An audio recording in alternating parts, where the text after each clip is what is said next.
journey is like with these four gas burners. One is your career, one is your health and well-being, one is your family, which means your first family, and then you have your friends and social life. I'm Anjana Apanna, and this is Invisible Work. As always, I'm here with you on another new episode to talk to you with another mum who is so interesting. She seems to have figured out so much of the things that we manage on our own, thinking about how we ourselves are going to pull it off. But she seems to have some strategy, so I'm going to pick on her brain. I'm talking today with Darshita Thaker, who is the CEO and founder of Kreo Designs and Innovations. This is a premier design organization that has won several awards and features in several of the things you've probably already seen. I'm going to ask her to tell us more about Kreo Designs. Darshita, thank you so much for being on the episode of Invisible Work. Thank you for being here, and go ahead, tell me what was the beginning of Kreo Designs like. How did you start out? Thank you, Anjana, for having me here today. And I would like to talk about my journey of starting Kreo Design. Like everyone, like whoever has a design career would probably think of doing this at some point in their careers. I also decided to do that while I was working in a corporate.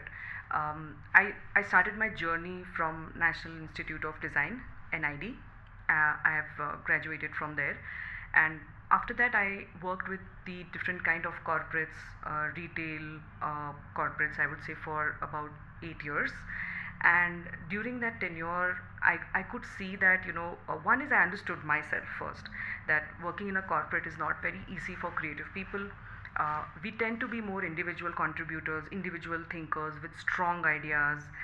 We love to collaborate, but we still have this, that you want to kind of build in your style into things. And that is when I realized that being this person, definitely starting a company would be essentially something that I want to do going forward. But what is the business need for doing that was more important than just my personality or my frustration with the corporate world and how it works with individuals who are very creative, right? So it was very important for me to know whether it makes business sense for me to do that, what is the kind of journey I would have to take.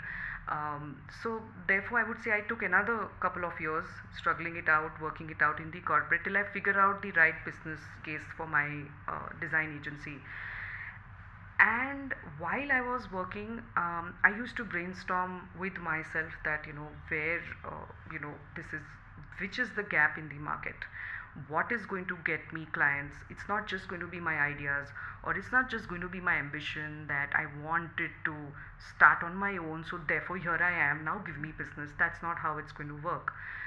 So while I saw that there were so many interesting things I was doing at work, trying to build a brand, then there would be another department doing something else on digital, some other department trying to build a physical experience for the customer. And what I saw was there were these different kind of agencies, like ad agency, digital agency, media buying agency, a strategic agency. There are so many people we have to deploy to sort of build a brand, and in the end still the brand looked disconnected. When a customer looked at the website, they saw a different brand. When the story was different when they came to the store at the retail point, right? That is when I realized that there is no single multidisciplinary design firm which would look at your brand holistically and not as a sum of different parts. You put together and you look at the entirety when it comes to brand, and that is what makes it not just aesthetic, but it brings commercial value to the business when you look everything up together. So, and of course, coming from NID, that was inbuilt into my system to think laterally and not in linearity of something. So therefore that I wanted to kind of utilize that ability of mine to build a multidisciplinary design firm. And when I say multidisciplinary today, that word is used by everyone, but what it actually means is, we would look at a brand from a strategic design perspective. I would have graphic designers who specialize in two-dimensional graphic I would have people who understand three-dimensional space, called, like from retail experience design kind of backgrounds, or spatial experience, architects, um, content creators who understand how to tell the brand story. So I decided to build a agency that will house all of these designers and take up projects that look into a holistic perspective for the brand. And it has been 13 years, and that strategy is still relevant today. So while we do define ourselves very clearly that we are not defined by a medium, like we are not advertising agency or not a digital agency, we call ourselves medium agnostic, because we are delivering solutions from a design and brand strategic perspective. What we do belongs to the business sensibilities, or thinking of it from a founder of a company which is probably a Fortune 500 company. They should be able to relate to what we are doing and not look at us as just another agency or a vendor. Look at us as partners, and that is what I have been trying to do for so many years. Right. Sounds amazing and very well thought out. Um, how do you think Creo has grown from when you started 13 years ago to now, in terms of numbers and in terms of adaptability? The mediums you're working with are constantly shifting, right? So, how do you think Creo has grown? Yes. So it's a very interesting question, Anjana, and a lot of design firms or creative companies like mine struggle today with scalability, right? We cannot convert, I wouldn't say cannot, but just a creative business cannot become like 5,000 people company, or become a, it's not like you cannot, you still can, but then it depends on the kind of quality you want to give to your clients.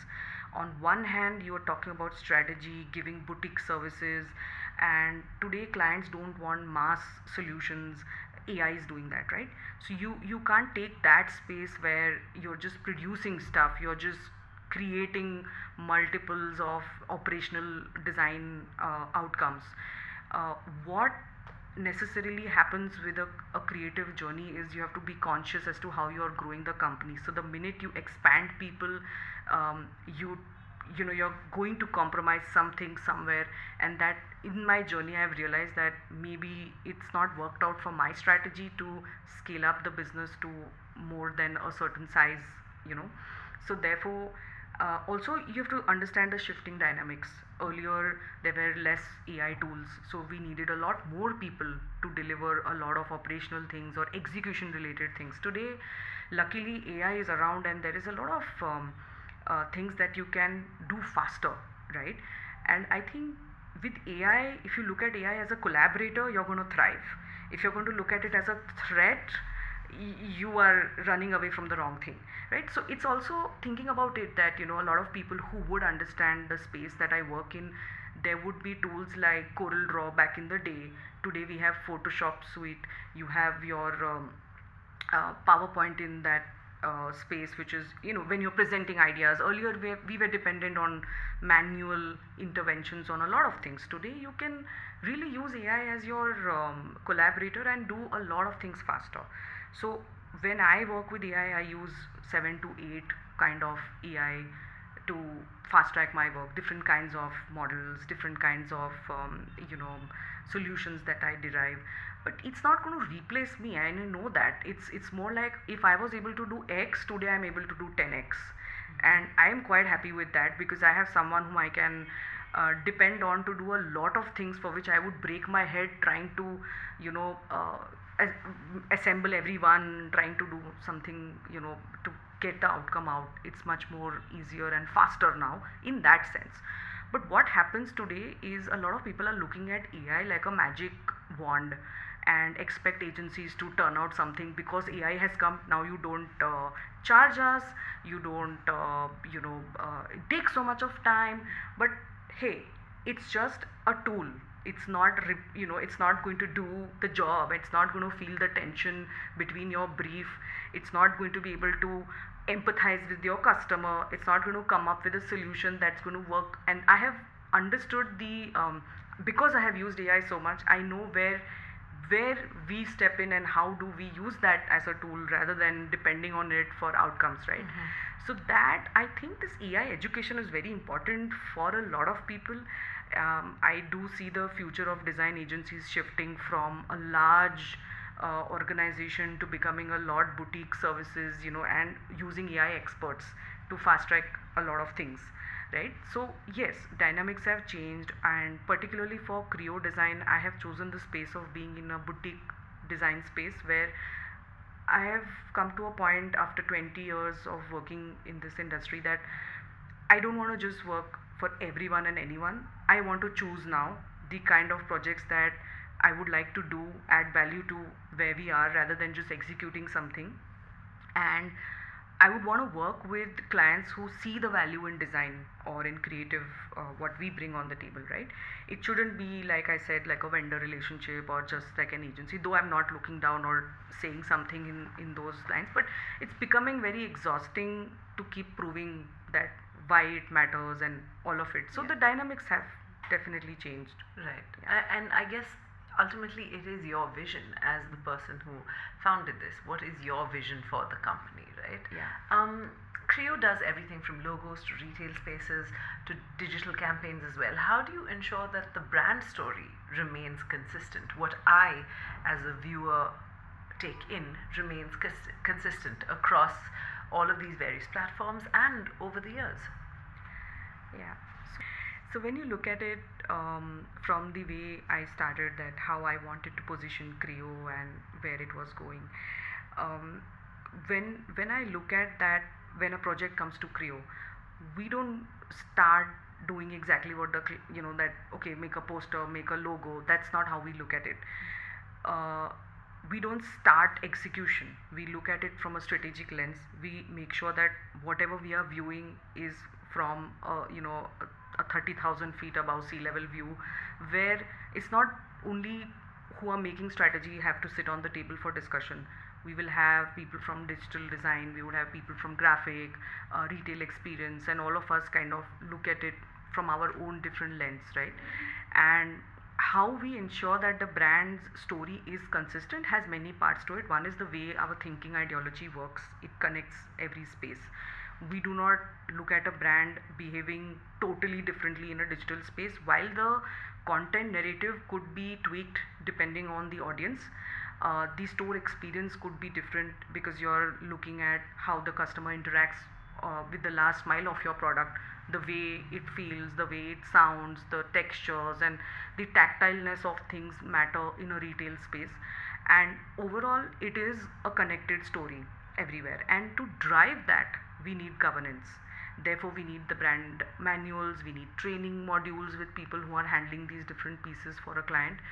So in the end, yes, we cannot just stop at the part where we deliver the design and say, now it's all connected, now please work with it. But we will have to work with the brand to ensure that it's understood. People know, okay, what is the tone of voice when we talk to our employees, what is the tone of voice when we talk to our customers, or our stakeholders, investors, partners. You cannot say the same thing to everybody. The purpose, like a statement, can be unified, but how it translates to these different people, not just via communication, but how it looks and feels, will be altered based on your receiver. But your brand essence will not dilute. So this is how we keep it intact. Right. I hope I've answered your question. Yeah, I think so. Why don't you walk us through a project that really pushed you? What made it hard and what made it all ultimately come together? Okay, so there are all the projects have pushed us.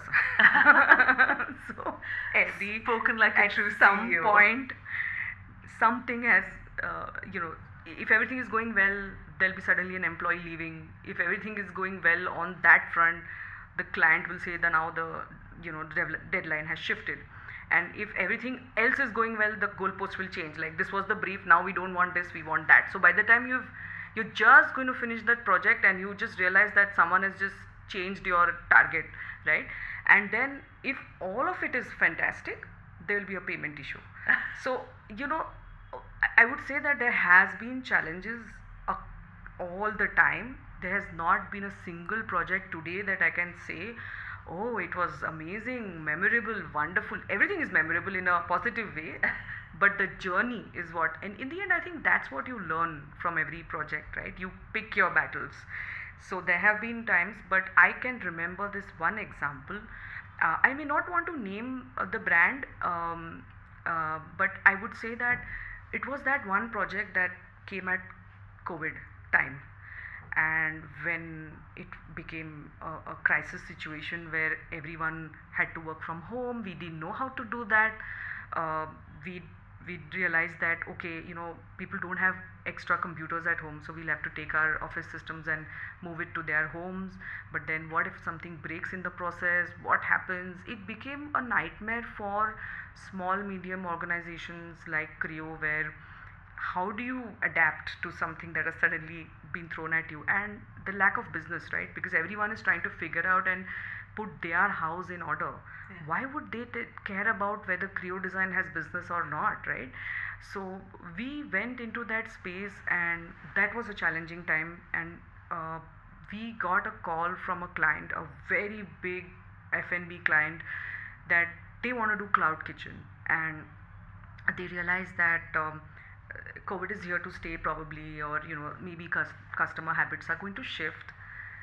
And here's our company who's used to designing for experiences, and we had to design something for an experience that we've neither lived nor experienced, or we have to design a cloud kitchen branding along with packaging, and the food is going to be eaten in people's homes. And we are used to designing experiences that you come to a restaurant, or you experience the entire brand tactileness. All of it was in our control, what the customer comes and sees, or how your user interacts with your product. So we had so much more control before COVID, right? Like, we exactly knew the user will come here, the customer will go there. This is, there was a lot of predictable patterns, and there was a challenge for us that we are designing for an invisible audience, and how they are going to interact. We are not going to see their expression, whether they liked it, whether they. So the brief was also evolving as we were working on the project. So it was not the usual stuff that, hey, let's do the brief first, hey, then we will, refine the brief, then we will give you the cost, and then you don't like the cost, so we will come back again on the brief, we will remove some parts so that we can match your budget. So this project was very unusual. Yeah. That entire thing just kept evolving, and we kept hitting these roadblocks as, okay, but hello, how will a taco travel to somebody's house? It's going to spill. Okay, so this food. So we said, what, we can't design like this. Let's go and taste all the food. Wow. Let's just see how it travels. Let's just see the temperatures at which they want to pack it. It was not like we were doing something for the first time in terms of food delivery. It was always there.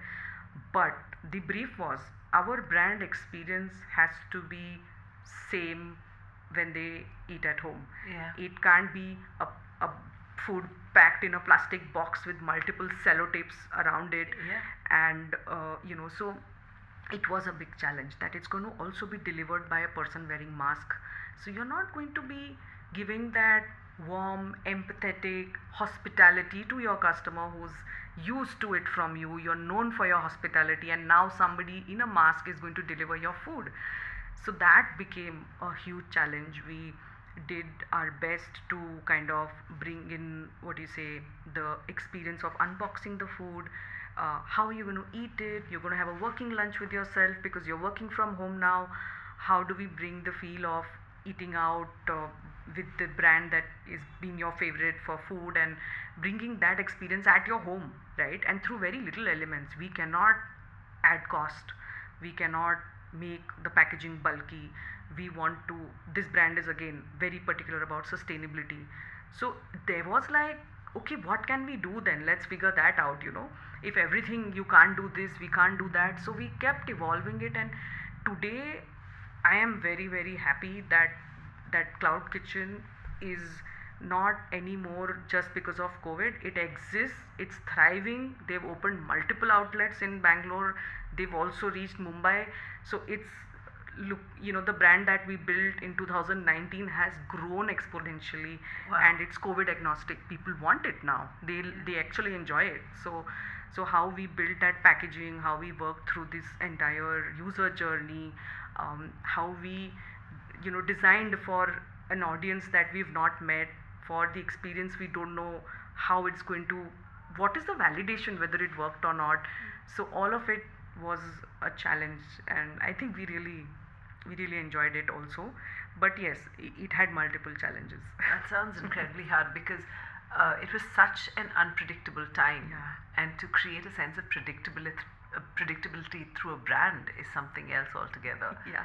Um, physical experiences or digital experiences, where do you think brand storytelling is actually headed? So it's not either or. It's not either physical or digital. It has to be all the mediums that today your customer or user interacts. It has to be present everywhere. And if you see the way digital is overused medium, if you ask me, and if I had to answer that, like from a perspective of personal thought, I would say digital is very saturated right now. It's so overdone, it's everywhere. Your reels, your this, wherever you go, the brand keeps haunting you, and it becomes like a, instead of you shadowing the brand is coming after you. And That's true. that, yeah, that does not allow you to think independently for yourself. And maybe I think there is that lack of brand memory that happens if you only do digital. It's just like nowadays, if you ask yourself, what do you remember of this particular series or movie that you watched probably 6 months ago? It'll be like a blackout, right? That's because of the saturation that we all go through in consuming the content that we are probably consuming.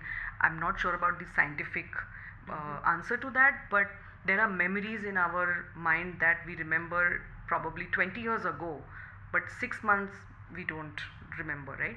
So something like that, the brand memory is something that gets built holistically, not just through digital. You can't build a brand only on digital. You can, but what you want to achieve through that, is it your short term goal, is it long term, or how you eventually build that in a crowded digital space becomes challenging, right? So I would say that physical experiences remain with you because they are multisensorial, right? They when you go to a store or a museum or a space or a restaurant, how it smells, what are the colors you see, what are the textures you touch, what are the other people, what is the vibe you experience when you're in that space. And eventually that entire journey sometimes of how you either consume a product or bring it home or experience it, right, it stays with you.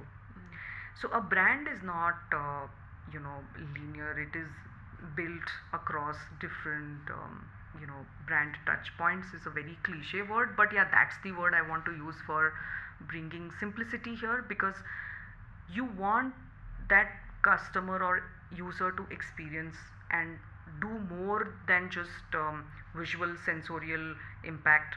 You want to kind of build that experience. So by just communicating something, or by showing a video reel of your product, or showing another user using it, or an actor endorsing it, or an influencer bragging about it, that is I would say one aspect and dimension of your brand, but the other one is still going to be tactile or more experiential, I would say. So if you see a lot of brands that start off saying we are digital first brands are now looking at spaces where they can open up stores. They want to actually meet Have the a customer. physical presence. They want to interact. Yeah. Yeah. Who is my shopper? Who is, and how do I show up to them beyond just digital? Right. So having great content to build a brand is very good. Your storytelling is perfect, but in the end, you know, a lot of these digital brands are wanting, and the kind of projects that we also get inquiries for are now digitally present brands now want spaces where they can meet their customers, have them experience their services, products, solutions. And so I think that it's not just the digital saturation, perhaps it's more sometimes that strategy to bring in more dimensions of your brand on the table. Yeah. Right. What's an industry or a space that Creo would love to crack? Like, is there any particular thing that you all haven't done and you're looking forward to doing? Oh yeah, there's so much to do. I mean, there's lot I would say on that list, because uh, a lot of industries we've already worked with. There are some, I would say not an industry, I would say certain projects we want to do. I particularly think that, um, when you spend a lot of years in the space of design, and you uh, want to influence how kids are going to be influenced, right? So we want to do museums, discovery centers, and when I travel extensively, and I see there are such amazing experiential museums for children, and in all kinds of you know spaces, not just science or those serious subjects, but every kind of museum exists, right? How about we having that opportunity to do that in our country, and we would love to design something like that which is experiential for children. I see that not being there in that much quantity that we would have liked. We have go-karting stations, we've got these remote control car experience centers, we've got bungee jump, sorry, the trampolines of the Yeah. world and all of that, but we really lack that education fun element mixture, where it's really there, where kids can get inspired for Yeah. different professions, or Yeah. understand different things in detail. So I think, yeah, we want to do some museums or discovery centers rather. Sounds lovely. I mean, as a parent, I think I completely agree with you. Like an experience center for music or for Yeah. history Yes. itself, where it's not volumes of literature that you're reading, but you're actually interacting with these historical figures, would be so meaningful and impactful for children. That's a great idea. I hope And it comes also- through. Yeah, and also I think, how do you do something for the community, right? When you think of it broadly, how does design, it does help businesses, but what about communities? So I do think that when we look at it holistically, we should, all our professions should impact community and businesses both. Then probably it's a holistic growth. Yeah. From yeah. That's very true. Let's talk about the juggle. We just spoke about, children. You have a 9-year-old son. The juggle for a working mom is real. What does the balancing act of motherhood and running a design agency look like for you on a day-to-day basis? Yeah, so a lot of conversation happens around this on balancing, and I don't think it exists. It's a concept to balance things. Okay. Uh, I mean, I'm saying it from my own experience. I'm sure there are people who are doing a wonderful job balancing it, uh, but if I have to be truthful to myself, I know I'm not balancing anything. So, but okay. So when you talk about my journey as an entrepreneur, I started my business before my son, was born in 2017, and I started my business in 2013. Right. So it I knew I wanted to have kids or kid, but I was very clear that that is not going to be possible if I do not have an integrated work life possibility. It's not going to be that I'm going to switch off my work at 6, come home, or it's not going to be possible for me to switch off for 6 months and take a maternity break, because this was my own business. I didn't have the any of these maternity leave applicable to me, because it's for people who work in corporates, not for people who are entrepreneurs. Like, you take a hit on your own if that's your business. So I knew I didn't want to disrupt, because I had employed a lot of people. So at that point there were 45 people working at Creo when I was pregnant, and I felt responsible to not like just sort of be absent there, because the business, the clients, the people, they're all there because there is a faith. They have faith in the leadership that I bring, and they believe that I am able to drive a lot of things, for work, for the business, and for employees. So how am I going to then have a a balance. That's not possible. What is the balance then we are talking about, right? So then we wanted to kind of build a space where I can work and I can live there. So that was one of the solutions that sounded very, very funny to anyone who heard that. But eventually, we house hunted a place for at least 6 months, and we found a place where there could be a ground floor where we can have the office, uncompromised, fully professional setup, and on the first and the second floor we would live. And we found that place, and we it was not easy uh, to go and do that, but we had great family support, and everyone came forward and said, okay, let's do this. So we all decided that let's have this set up, and that's the best thing, right? So um, we did that, and my son came, and every 1 hour I would go down to the office, finish some work, come up, feed him, go down, feed him. So I Right. went back to work in 15 days. I'm not proud of it. I'm not trying to tell everyone that, please, this is by no means, I'm not trying to say this as a I'm not bragging about it, or it's not the best benchmark, but It was the your worst case reality. scenario, what to do, right? Yeah. You're running a business, you have so many employees, you have so many clients, the government is going to come after you to pay taxes, you have to do it on time, so you can't be on this holiday or a break, holiday nahi, break. So I didn't really get that break, but that's okay. I'm not cribbing about it, but the way this worked out was like this, literally. I'm going up the stairs, I'm coming down, I'm going up, coming down, and then to that much that we decided to have a door that is going to make it even more easier for me to go to my office. So we built a door between the house and the office so that Right. it's not complicated for me to enter the office, exit Yeah. the office while I'm nursing my child. So we did a lot of things to juggle this, and there was never a balance that happened. And typically when you see creative the work culture at creative companies is they will probably get ideas late in the evening, people Yeah. like to come late in the morning.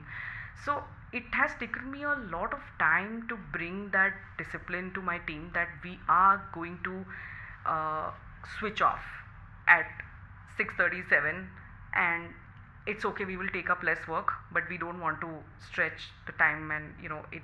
So now today we have that happening in our office where we don't work beyond, it's like nobody's there in the office after 6:30 unless there is some deadline or something.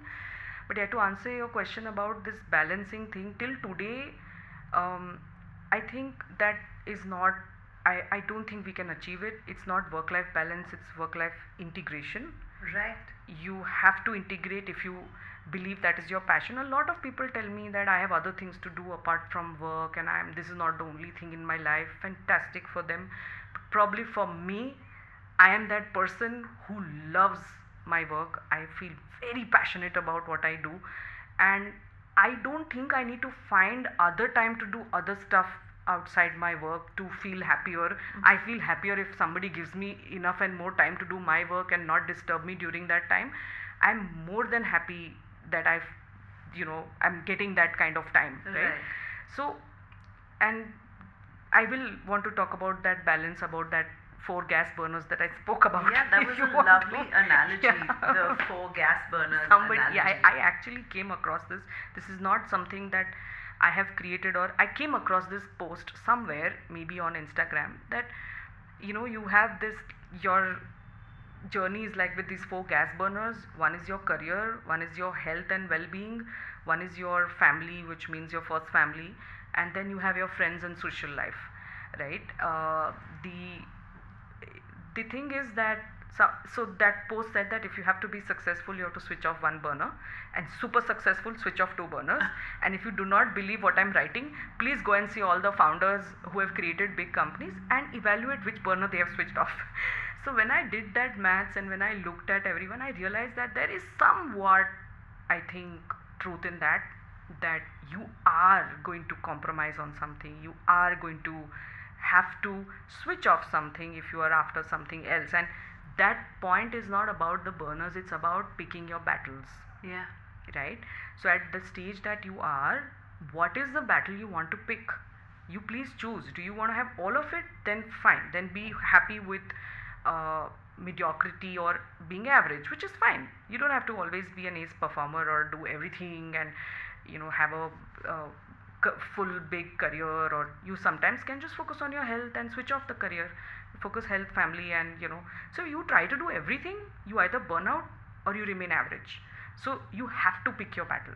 Right. And I think health, well-being is not a something that you can switch off, right? Because then you're not going to be around to do anything. No burners function then. Yeah, then you're switching off others. Yeah. So then I was like, here's the point, right? You decide which goes on slow, which goes on full speed, which goes medium, and which switches off. Yeah.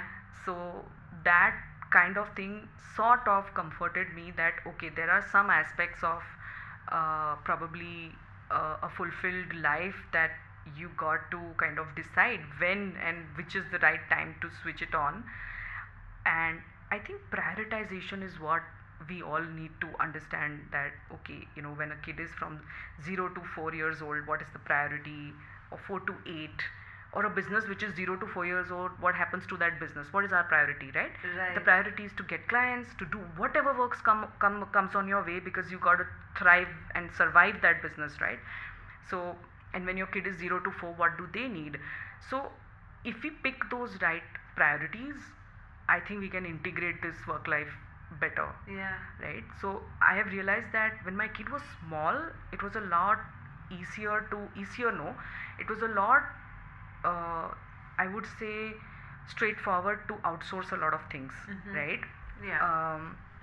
And but now when he's 9, I think a lot more time is when he needs with me. And but my business has matured, so I can decide a few things, delegating Right. to other people. It's not a startup anymore. It's been around for 13 years. People trust us with what we do. So now I have to switch a little bit and come on this side where there is a lot of interaction my kid requires with me, a lot of time spent in conversations, and it's no more just that presence requirement, it's a lot more intervention with the child. Right. So it's the priorities you I pick. mean, what I get from that is a great tip where, it's not one rule that you apply for yourself for the rest of your life, Yeah. whether it's work or parenting. You have to keep changing your stance to adapt and to help your family and your business adapt, right? Because sometimes that's what we do to ourselves as women. We say, okay, this is how it's got to be, and then we try and follow through on that path. That's a great tip. How do you think, motherhood has impacted the way you run your business?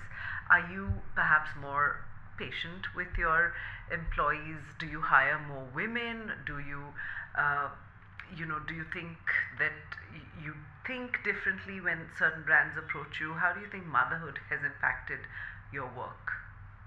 Yeah, to answer that question, I think it has helped in many ways in terms of having a lot of multitasking happening. So it's improved my efficiency, because only you have that much time. So when you're not a mother, imagine, like I'm not saying this in a way to kind of say that people who don't have children have more time. That's not the point. But when you have limited resources, how do you use them, right? And I think it's a very good learning for an entrepreneur on the way, that with limited time, with limited resources, you end up planning better. That has probably added that dimension in my life. And with a lot of multitasking, you also think different scenarios at work, at home. So you do kind of tend to understand other people better. But I have always been a professional who focuses on performance, who likes to be really looking at things from a lens not of a gender, but from a lens of what is the outcome that we bring, right? And why would a client give work to me? They are not giving me work because I'm a woman. They are giving me work because I'm good at my work. So I want to somewhere also highlight that we should not always have this approach where there is a lot of women centricity, and how many awards are being given to women, how many people are being hired in workplaces of women.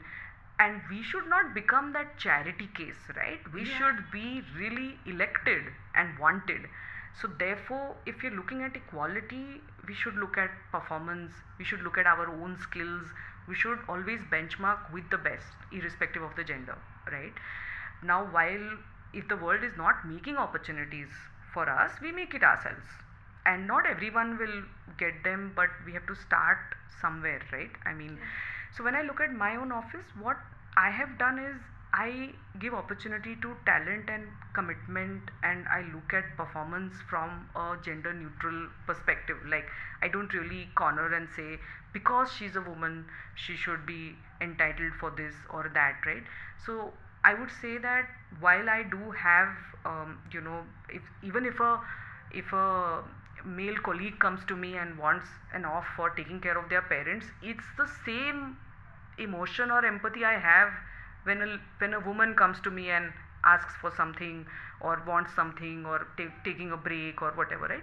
I don't evaluate it by gender in my office, because the minute I do that, then I am working against my own cause, right? Because Right. nobody outside in any of the business world or client world that I have met have given me some work because, oh, we have to have a quota for agencies. No, there is no such quota, right? There's a possibility that they have space for diversity as an employee, but they don't do that with agencies.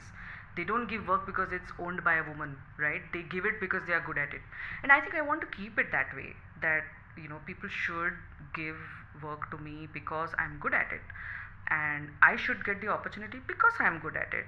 I should be earning that much money because I deserve it, not because I'm a woman, and not because I want to go and say that despite of being a woman I have done this. Or no, every person has their own challenges, own battles to fight, own issues to deal with, right? Whether it's a male or a female.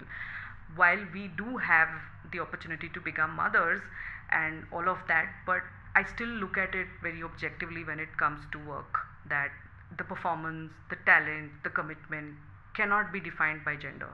Right.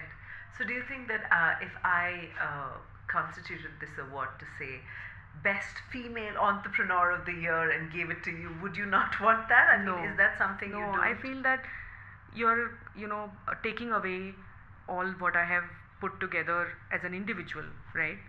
So my identity is not because I'm a woman. My Yeah. identity is because I'm good at something. I've made it happen. I've worked against the odds, and it could be done by a person who's not a woman also, right? Can Yeah. be doing the same thing. I want to compete with them, not with. I don't want to be categorized and Yeah. given a special award, Because right? your competency doesn't have anything to do with your gender. It has to do with Yes. your ability to execute, your creativity. Yeah. I can totally see you being able to pull that off. That sounds. Though I think sometimes that it might sound different to people, in the sense that you know but we have so many responsibilities, and no, I think faced the similar challenges. Everyone will say many things to us when Mhm. we become mothers, right? They'll say, oh, now you need to focus on your kid, also run your business. Everyone is very supportive, but in the end what happens is you have to do all of it. Mhm. Everyone will say they are supporting, everyone will support you. Nobody is going to stop us, right? Yeah. So there's nobody who's going to come on our way and say don't do this. Yeah. You just be at home, right? Unless we choose it for ourselves. Yeah.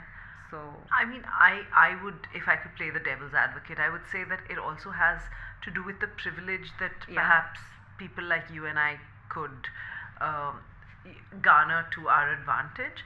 But it is a great idea to be able to say that I excel, not because I am a woman or despite being a woman. I excel because I am good at what I do. And that is a mindset that I feel like a lot of us, not just women, we lose along the way, with the battles of, you may have to fight in your career, you lose along the way. So keeping aside that privilege, what you're saying has so much value to add in that you look at yourself as a person with worth.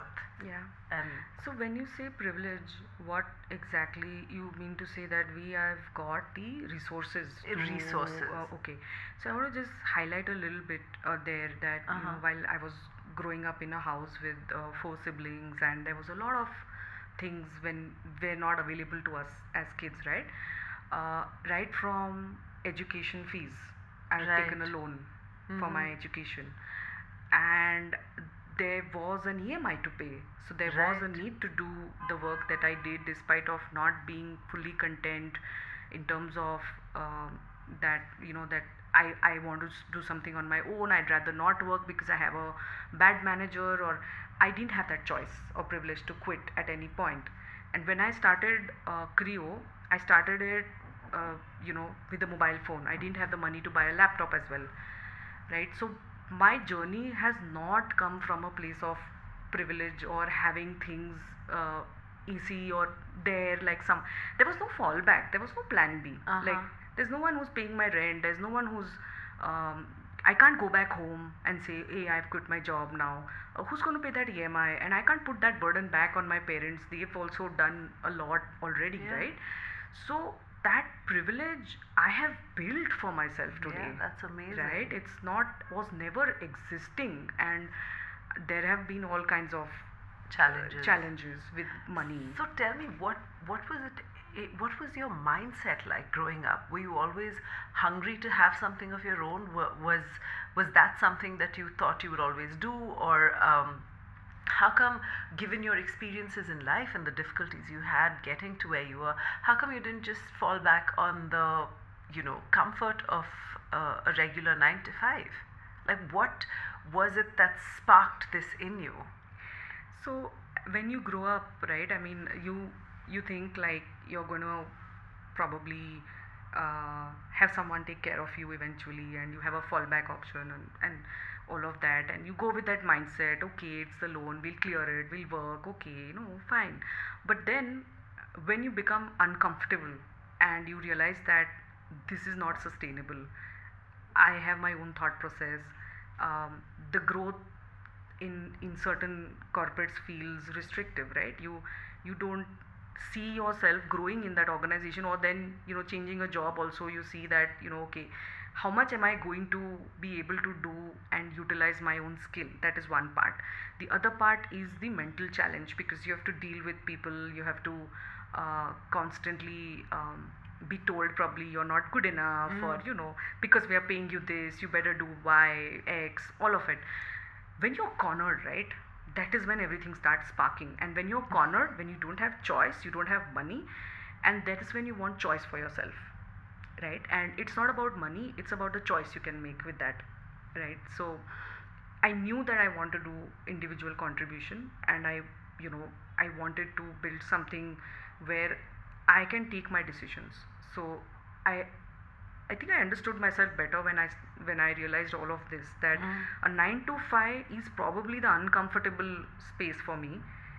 While there is predictability of an income, uh, there is not that fulfillment that happens with it, right? So I wanted to take that space where I build something, I create something, I own it, whether it's success, failure. Like I said, right, when I had my son, I owned all my decisions, right? So that becomes very important, that you stick to yourself, that this is not for you, and if you try to do that, you are going to, so it's either this or that. So when you get what actually makes you feel helpless is what you find solutions to come out of it, right? So I would say that pushed me to kind of do what I did. Yeah. Wow. Um, what does your support system look like to help you with this dual life? Where you run a business and you also have a young child. You said you had integrated your home and your office into one physical building. Has that continued? Yes, absolutely. Uh, so as an entrepreneur, right, you need different kind of support systems. You need also to be told that you're doing a great job, that you also need that kind of encouragement that what you're doing is fantastic, because I think a lot of women don't also hear that. A lot of entrepreneurs also don't hear that, because a lot of times they don't see the immediate success, right? So maybe the family or the immediate friend circle might not verbally be able to comfort you. I wouldn't say that lip service is a support system, but the thought To hear of it the helps. family that this is what they think about your work, and that is one of the biggest support you need when you run your own business and raise a child and do all of it, right? So one is that support from the immediate family, my husband, my mother, my mother-in-law, my father-in-law. They have always looked up on what I do. Not a day they've said, why don't you look after your child for some years, take a break, do this. Never. They've never said that. They've always encouraged, they've always said that how you are, how, and they would probably, smallest of the smallest victories will be announced across on all the family groups, and you know so that comforts you so much that you are around people who believe in what you're doing. That is number one. Then comes the real other challenges on how you navigate, because that one part gives you so much energy that then you start planning that, okay, there is this entire team of people who believe that what I'm doing is right. Now how do I make it work? All right, I need my child to be watched. How can we do that? We did keep a nanny for the longest time. We still have people around my son to constantly watch him. We organize our life in a way that when I am there, or my husband needs to do work, he works in the US time zone, so when he's not there, I am there. When I am there, he's not there. We send him to his grandparents house. They are athletes, so they love to kind of take him to the stadium, and they spend a lot of time with him. And while we respect that everyone has their own lives, we cannot start looking at it like how earlier people would do that, give your responsibility to everyone else, right? Yeah. Today you can't do that, and it's not even fair, because today if somebody tells me, oh, you're going to become a grandparent, I said, I already feel like a grandparent. Now after some time I want some peace when he grows up, probably. But I already feel that, and imagine that in that stage of my life, if I have to be a caregiver to All over again. all over again, and somebody giving me their responsibility while I'm there. But okay, so that's where it happens, right? We need to start breaking that cycle. We need to start taking ownership, responsibility, look at the expectation management of what we want from our ecosystem, parents, friends. What are we expecting, and how can you outsource certain things that does not require all those resources that you are trying to use, right? And what is it that can make you feel at peace around the fact that your child is being watched, taken care of, fed? What are the biggest fears? List them down, segregate them. What needs absolute family detailing? What needs outsourcing through a nanny, or a what can a cook do? What can a housekeeper do? What can a so we should start building these support systems, though they will come at a price. But then it's a chicken and egg story, right? You want to go out there, make a career, do stuff. It's not immediately paying you that much that you can afford to do all of it. But hey, at some point then you reduce the resources, see what you can work around with, look at what is possible, but outsource. Yeah. Right? You can't outsource parenting. That is going to be your own job, but still there are parts of a kid's day. Like imagine, like when you look at your own day, there are parts of your day where certain things and certain people are not required in that space, right? It can do without certain things. Same way you have to look at it like a project plan. And I think that battle between quality and quantity matters a lot when you become a parent. Is they really connecting when we speak to the child? Do they see you without your phone? Do they see you in the right temperament? Are they learning something from you? Are you actually enjoying that interaction? And I've actually, earlier I used to really stress that, am I adding value to him? Am I telling him a story? Am I reading the book properly? Is the am I, you know, uh, doing these right, teaching him right manners, pronunciations? Oh my god, is he going to go and, say something to someone that's going to make that person feel bad? And there's so many things as a parent that you start feeling. But the best thing, what I have, last 6 months, I have this silly time with my son. We Oh, just talk silly things for 15-20 minutes, and I've cute. realized that that is what he wants from me. And that connection, and then that leads to the other teachings that we want to give them. They listen because you're silly like them, because you like to have fun with them. So one day I realized that when my son said, Mama, you never smile, you're always, not being silly, is it okay to be silly? So he asked me that, and then I realized that I actually was so silly in my growing up days. My classmates remember me as this funny person, silly person, doing goofy things. Yeah. And what has happened? So I said, okay, it's very important that we do these things with our children than Yeah. put so much of pressure on ourselves to do so Yeah, much. and it's interesting how they will remember a light moment that they shared with you over any other sort of, like, telling them or this or that, and, giving them gyan.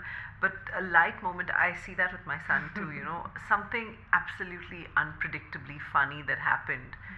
That's the memory that sticks, and it's a wonderful memory for them to have to look back on, right? Yeah. So at the different stages of their life, they hold on to different funny things. Yeah. So if you're able to laugh at the same jokes with them, that's the real connection they feel with us, Yeah. rather than, trying to force a storybook, or trying to imagine, and, trying to check all those boxes that you've made as a parent, that, oh, okay, he has to be good at art, oh, the music, oh, what is that thing, public speaking, Yeah. maths, robotics, all that, right? But today, with this all things, how do you then connect with your Yeah. child, right? That becomes another project. So then, while you do all of this in your busy lives, you have to find that simple things to connect Yeah. with everyone. I'm not just the child, but with your spouse, with everyone. Yeah.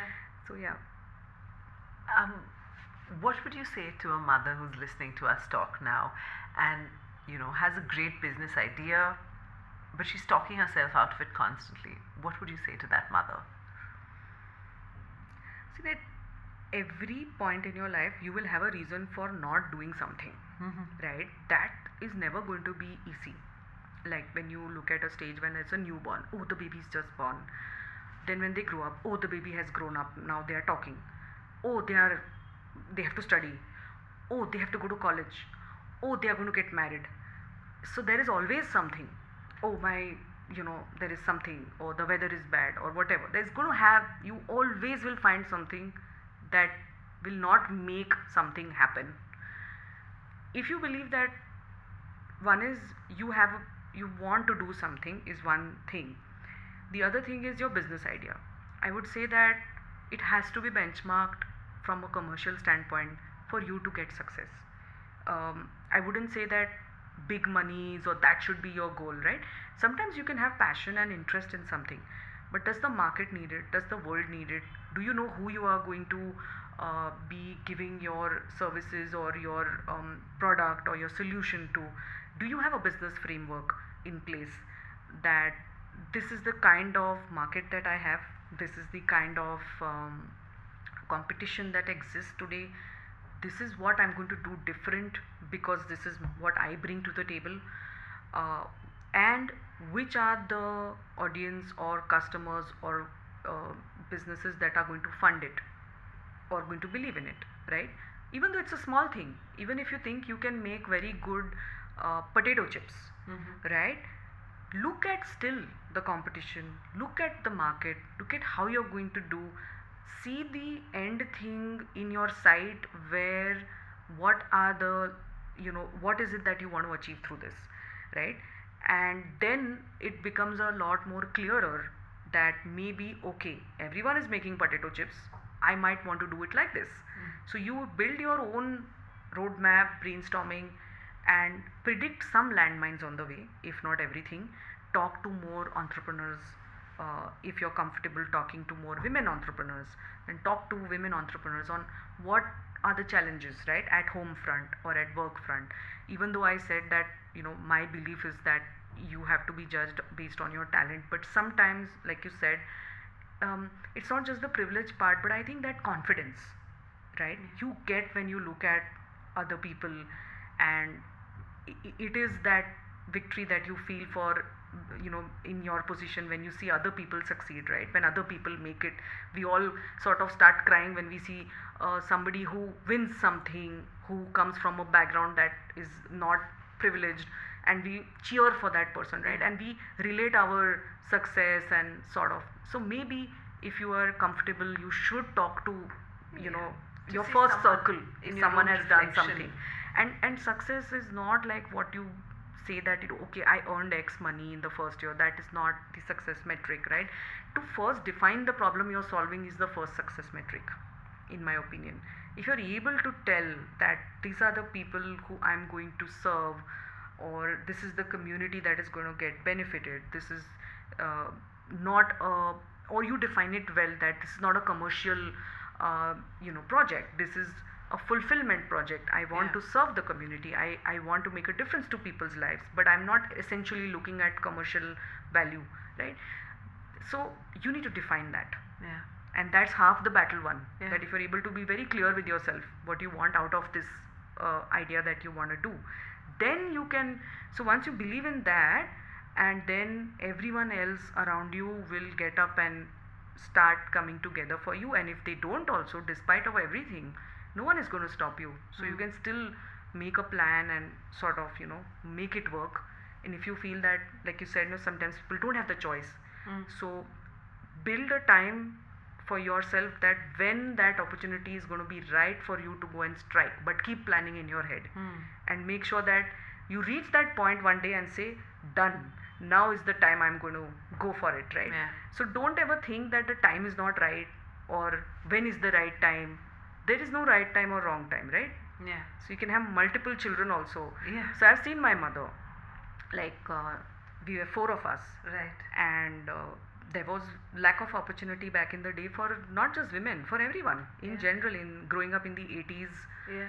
the kind of salaries that they had was the kind of bill we pay today in a McDonald's, right? But obviously it's not the straight line to look at it that way, but still, right? Yeah. I mean, there was no option, right? We Yeah. never ate out, we didn't do much. Yeah. There was no foreign education, there was no entitlement that, oh, if I don't do this, I can come home and chill. Oh, we'll get rental income from here, from this property. All this has been built after multiple generations of struggle, right? Yeah. And so therefore I don't think that when I look at my mother, we were 4, with all the lack of resources back in the day, with lack of technology, no cameras anywhere, no uh, everybody will then say it was a simpler world. Fine, it was, but it was, every world and every generation will say it was a simple generation, it was easier generation, we didn't have all these issues, but they did have their issues, right? Today we are the outcome of those issues. So they did have. So while I saw her growing up, she always was very clear that, okay, if I have to go out and do work and ensure that all the children have a good education, then I have to outsource what does not need me. And I don't need to become important in my children's life or my husband's life by cooking, or by cleaning, or by taking care of the house, or comforting everyone every day. Are you okay? Are you okay? No, that's not going to build value. Like, she did not attach her self-worth into things that didn't need her, right? So that is what I learned from her, that your self-worth is not attached to how much your family becomes dependent on you, right? That's not the way to think. Yeah. So I think a lot of that comes from what I watched her do. So yeah. Yeah, and I think you'd be an incredible role model for your son as well, because the idea of nourishing yourself and then going out there is one that speaks to me, especially today. Before I let you go, I'm going to ask you for a few recommendations. Something you have either read recently, or a movie that you've watched, or a show maybe, or even a podcast. Yeah, so I told you that burner is off, no? Yeah. No. So okay, I watch movies. I do books. I have like tons of them, but I haven't really taken out that time. I enjoy experiences, Right. so I travel a lot. So I think I would say enrich yourself with experiences, right? When Okay. you can, if you can afford to travel, one should travel. I mean, afford in the sense that even if basically with all the basic budgets, you should Yeah. still travel, Right. meet different cultures, look at different people, look at how the world is in different parts, and I think that enriches you in many ways when Yeah. you look at that. I would say that, and yeah, I mean, I I do watch movies, but I don't know whether we should learn anything from that. But there are some interesting geopolitics channels that I watch where people have their opinions, and I find those extremely interesting on how the world is changing, how people are, in different parts of the world, and that really impacts us in a broader perspective. If you know things, you know how to kind of review it from a high level perspective, go into details of things, and in general, like it's what Right. interests you, right? So Right. if this is something that I like to read and hear, but I'm not sure if that adds value in terms of anything in particular. Yeah, Okay, it's I'm just going to take hmm. a reco on traveling as your recommendation. Thank you so much for talking to us, Darshita. It has been a real pleasure. I have enjoyed this conversation very much. And thank you to all our listeners for listening in. You've been listening to me, Anjana, on Invisible Work, and you can check out more of the work that Darshita does at Kreo in the show